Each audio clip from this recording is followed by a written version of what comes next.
Audiolibros Yorkbook presenta 1984, George Orwell. Narración a cargo de Juan. Parte 2. Capítulo 10. Se despertó con la sensación de haber dormido mucho tiempo, pero una mirada al antiguo reloj le dijo que eran solo las 20:30. Siguió adormilado un rato, le despertó otra vez la habitual canción del patio. Era solo una ilusión sin espera que pasó como un día de abril, pero aquella mirada, aquella palabra y los ensueños que despertaron me robaron el corazón. Esta canción conservaba su popularidad. Se oía por todas partes. Había sobrevivido a la canción del odio. Julia se despertó al oírla, se estiró con lujuria y se levantó. «Tengo hambre», dijo. «Vamos a hacer un poco de café». «Caramba, la estufa se ha apagado y el agua está fría». Cogió la estufa y la sacudió. «No tiene ya gasolina». «Supongo que el viejo Charrington podrá dejarnos alguna», dijo Winston. «Lo curioso es que me había asegurado de que estuviera llena», añadió ella. «Parece que se ha enfriado». Él también se levantó y se vistió. La incansable voz proseguía.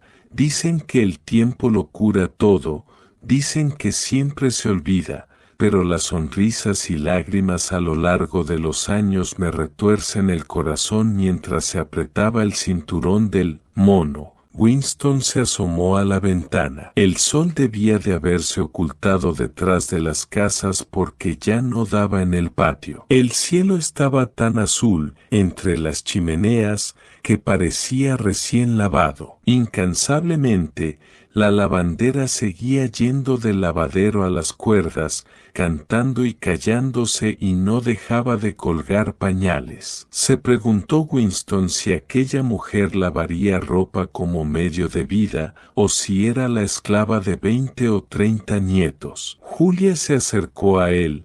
Juntos contemplaron fascinados el ir y venir de la mujerona. Al mirarla en su actitud característica, alcanzando el tendedero con sus fuertes brazos, o al agacharse sacando sus poderosas ancas, pensó Winston, sorprendido, que era una hermosa mujer. Nunca se le había ocurrido que el cuerpo de una mujer de 50 años, deformado hasta adquirir dimensiones monstruosas a causa de los partos y endurecido, embastecido por el trabajo, pudiera ser un hermoso cuerpo. Pero así era, y después de todo, ¿por qué no? El sólido y deformado cuerpo, como un bloque de granito, y la vasta piel enrojecida guardaba la misma relación con el cuerpo de una muchacha que un fruto con la flor de su árbol. ¿Y por qué va a ser inferior el fruto a la flor? «Es hermosa», murmuró. «Por lo menos tiene 1 metro de caderas», dijo Julia. «Es su estilo de belleza». Winston abarcó con su brazo derecho el fino talle de Julia,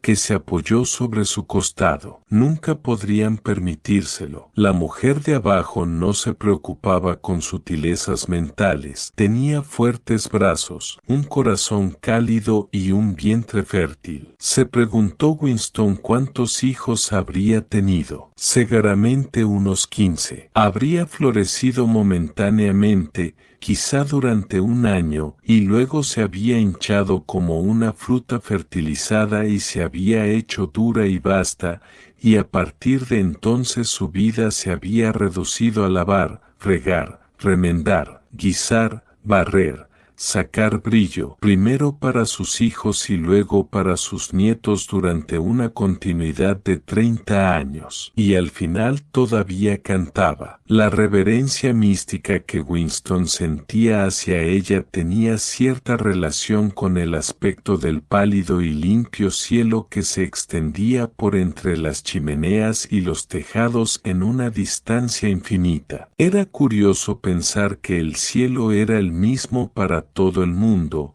lo mismo para los habitantes de Eurasia y de Asia Oriental que para los de Oceanía. Y en realidad las gentes que vivían bajo ese mismo cielo eran muy parecidas en todas partes, centenares o millares de millones de personas como aquella, personas que ignoraban mutuamente sus existencias, separadas por muros de odio y mentiras, y sin embargo casi exactamente iguales, gentes que nunca habían aprendido a pensar, pero que almacenaban en sus corazones, en sus vientres y en sus músculos la energía que en el futuro habría de cambiar al mundo. Si había alguna esperanza, radicaba en los proles. Sin haber leído el final del libro, sabía Winston que ese tenía que ser el mensaje final de Goldstein. El futuro pertenecía a los proles, y podía él estar seguro de que cuando llegara el tiempo de los proles,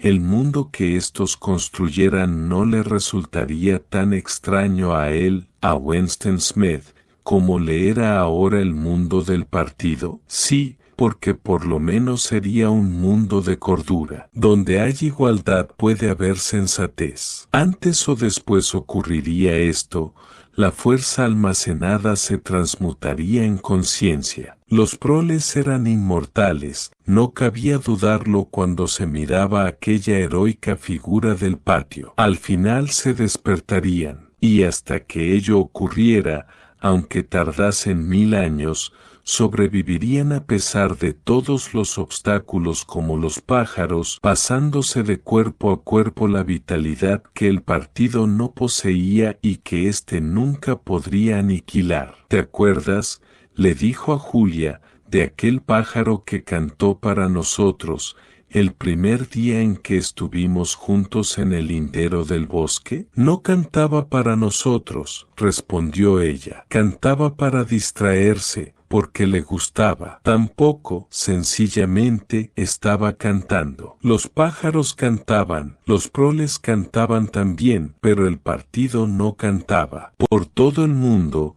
en Londres y en Nueva York, en África y en el Brasil, así como en las tierras prohibidas más allá de las fronteras, en las calles de París o Berlín, en las aldeas de la interminable llanura rusa, en los bazares de China y del Japón, por todas partes existía la misma figura inconquistable, el mismo cuerpo deformado por el trabajo y por los partos, en lucha permanente desde el nacer al morir, y que sin embargo cantaba. De esas poderosas entrañas nacería antes o después una raza de seres conscientes. Nosotros somos los muertos. El futuro es de ellos, pensó Winston, pero era posible participar de ese futuro si se mantenía alerta la mente como ellos, los proles, mantenían vivos sus cuerpos. Todo el secreto estaba en pasarse de unos a otros la doctrina secreta de que 2 y 2 son 4. Nosotros somos los muertos, dijo Winston. Nosotros somos los muertos, repitió Julia con obediencia escolar. Vosotros sois los muertos, dijo una voz de hierro tras ellos. Winston y Julia se separaron con un violento sobresalto. A Winston parecían habérsele helado las entrañas y, mirando a Julia, observó que se le habían abierto los ojos desmesuradamente y que había empalidecido hasta adquirir su cara un color amarillo lechoso. La mancha del colorete en las mejillas se destacaba violentamente como si fueran parches sobre la piel. Vosotros sois los muertos, repitió la voz de hierro. Has sido detrás del cuadro, murmuró Julia. Has sido detrás del cuadro, repitió la voz. Quedaos exactamente donde estáis. No hagáis ningún movimiento hasta que se os ordene. Por fin, aquello había empezado. Nada podían hacer sino mirarse fijamente. Ni siquiera se les ocurrió escaparse, salir de la casa antes de que fuera demasiado tarde. Sabían que era inútil. Era absurdo pensar que la voz de hierro procedente del muro pudiera ser desobedecida. Se oyó un chasquido como si hubiese girado un resorte y un ruido de cristal roto. El cuadro había caído al suelo descubriendo la telepantalla que ocultaba. Ahora pueden vernos, dijo Julia. Ahora podemos veros, dijo la voz. Permaneced en el centro de la habitación, espalda contra espalda. Poneos las manos enlazadas detrás de la cabeza. No os toquéis el uno al otro. Por supuesto, no se tocaban, pero a Winston le parecía sentir el temblor del cuerpo de Julia. Cero quizá no fuera más que su propio temblor. Podía evitar que los dientes le castañetearan, pero no podía controlar las rodillas. Se oyeron unos pasos de pesadas botas en el piso bajo dentro y fuera de la casa. El patio parecía estar lleno de hombres. Arrastraban algo sobre las piedras. La mujer dejó de cantar súbitamente. Se produjo un resonante ruido, como si algo rodara por el patio. Seguramente era el barreño de lavar la ropa. Luego, varios gritos de ira que terminaron con un alarido de dolor. La casa está rodeada, dijo Winston. La casa está rodeada, dijo la voz. Winston oyó que Julia le decía, supongo que podremos decirnos adiós. Podéis deciros adiós, dijo la voz. Y luego, otra voz por completo distinta, una voz fina y culta que Winston creía haber oído alguna vez, dijo, y ya que estamos en esto, aquí tenéis una vela para alumbraros mientras os ahostáis. Aquí tenéis mi hacha para cortaros la cabeza. Algo cayó con estrépito sobre la cama a espaldas de Winston. Era el marco de la ventana,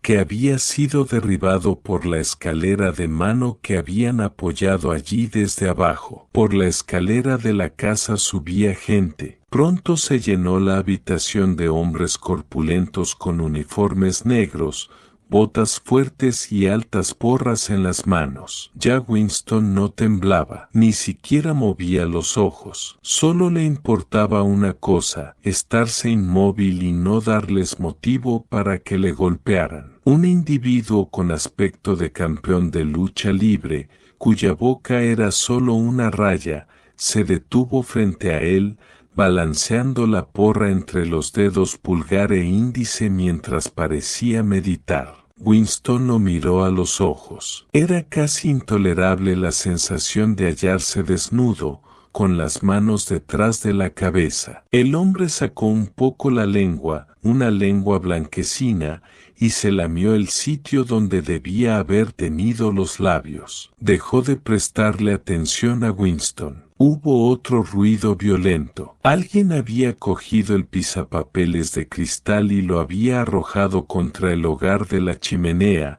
donde se había hecho trizas. El fragmento de coral, un pedacito de materia roja como un capullito de los que adornan algunas tartas, rodó por la estera. ¡Qué pequeño es!, pensó Winston. Detrás de él se produjo un ruido sordo y una exclamación contenida, a la vez que recibía un violento golpe en el tobillo que casi le hizo caer al suelo. Uno de los hombres le había dado a Julia un puñetazo en la boca del estómago, haciéndola doblarse como 1 metro de bolsillo. La joven se retorcía en el suelo esforzándose por respirar. Winston no se atrevió a volver la cabeza ni 1 milímetro, pero a veces entraba en su radio de visión la lívida y angustiada cara de Julia. A pesar del terror que sentía, era como si el dolor que hacía retorcerse a la joven lo tuviera él dentro de su cuerpo, aquel dolor espantoso que sin embargo era menos importante que la lucha por volver a respirar. Winston sabía de qué se trataba, conocía el terrible dolor que ni siquiera puede ser sentido porque antes que nada es necesario volver a respirar. Entonces, 2 de los hombres la levantaron por las rodillas y los hombros y se la llevaron de la habitación como un saco. Winston pudo verle la cara amarilla y contorsionada, con los ojos cerrados y sin haber perdido todavía el colorete de las mejillas. Siguió inmóvil como una estatua. Aún no le habían pegado. Le acudían a la mente pensamientos de muy poco interés en aquel momento, pero que no podía evitar. Se preguntó qué habría sido del señor Charrington y qué le habrían hecho a la mujer del patio. Sintió urgentes deseos de orinar y se sorprendió de ello porque lo había hecho 2 horas antes. Notó que el reloj de la repisa de la chimenea marcaba las 9, es decir,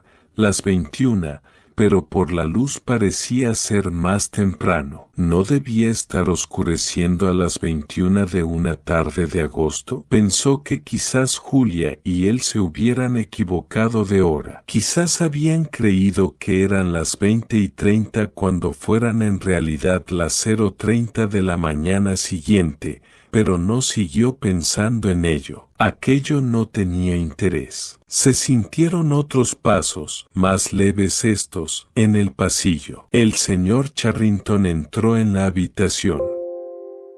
Los hombres de los uniformes negros adoptaron enseguida una actitud más sumisa. También habían cambiado la actitud y el aspecto del señor Charrington. Se fijó en los fragmentos del pisapapeles de cristal. «Raquel de esos pedazos», dijo con tono severo. Un hombre se agachó para recogerlos. Charrington no hablaba ya con acento coney. Winston comprendió enseguida que aquella era la voz que él había oído poco antes en la telepantalla. Charrington llevaba todavía su chaqueta de terciopelo, pero el cabello, que antes tenía casi blanco, se le había vuelto completamente negro. No llevaba ya gafas. Miró a Winston de un modo breve y cortante, como si solo le interesase comprobar su identidad y no le prestó más atención. Se le reconocía fácilmente, pero ya no era la misma persona. Se le había enderezado el cuerpo y parecía haber crecido. En el rostro solo se le notaban cambios muy pequeños, pero que sin embargo lo transformaban por completo. Las cejas negras eran menos peludas, no tenía arrugas, e incluso las facciones le habían cambiado algo. Parecía tener ahora la nariz más corta. Era el rostro alerta y frío de un hombre de unos 35 años. Pensó Winston que por primera vez en su vida contemplaba, sabiendo que era uno de ellos, a un miembro de la policía del pensamiento.